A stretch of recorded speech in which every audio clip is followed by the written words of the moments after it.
Yo, what is up guys? Welcome back to the channel, and in this quick and short video I'm going to be discussing TikTok creator account versus TikTok business account. So I'll just open up TikTok, and you need to know the difference and what are the pros and the cons of each account. So as you know, if you go to your profile and then you tap the three horizontal stripes at the top right hand corner and then go to settings and privacy and then manage account, you can see that you have the option to switch between these different accounts. You get a personal account, which I won't go over in this video, a business account, and a creator account. Now I personally have a creator account, and the reason I like the creator account is both on the business and on the creator account you do get access to the analytics in your profile. So when it comes to analytics, you get that both on the creator and the business.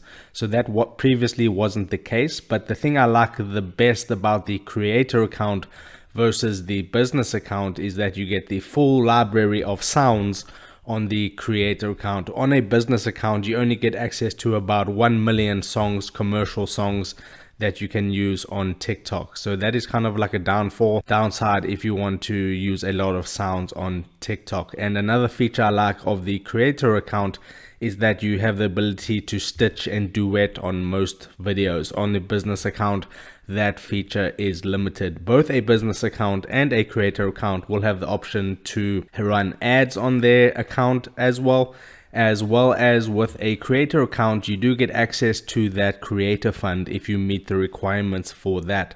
So as you can tell, I personally like the creator account as a personal creator myself. If you're a business and you don't want to be using sounds and you don't want to necessarily be in the TikTok creator fund, then you can go ahead and use a business account, but it is going to be much more limited, like I said, with the duets and the sounds and everything like that. So those are the main differences between a TikTok creator account and a business account.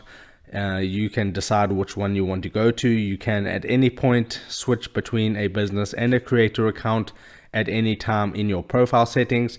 So it is all up to you. So I hope this helped you out today. If it did, don't forget to drop a like onto this video and subscribe for more, and I'll see you in the next video. Take care.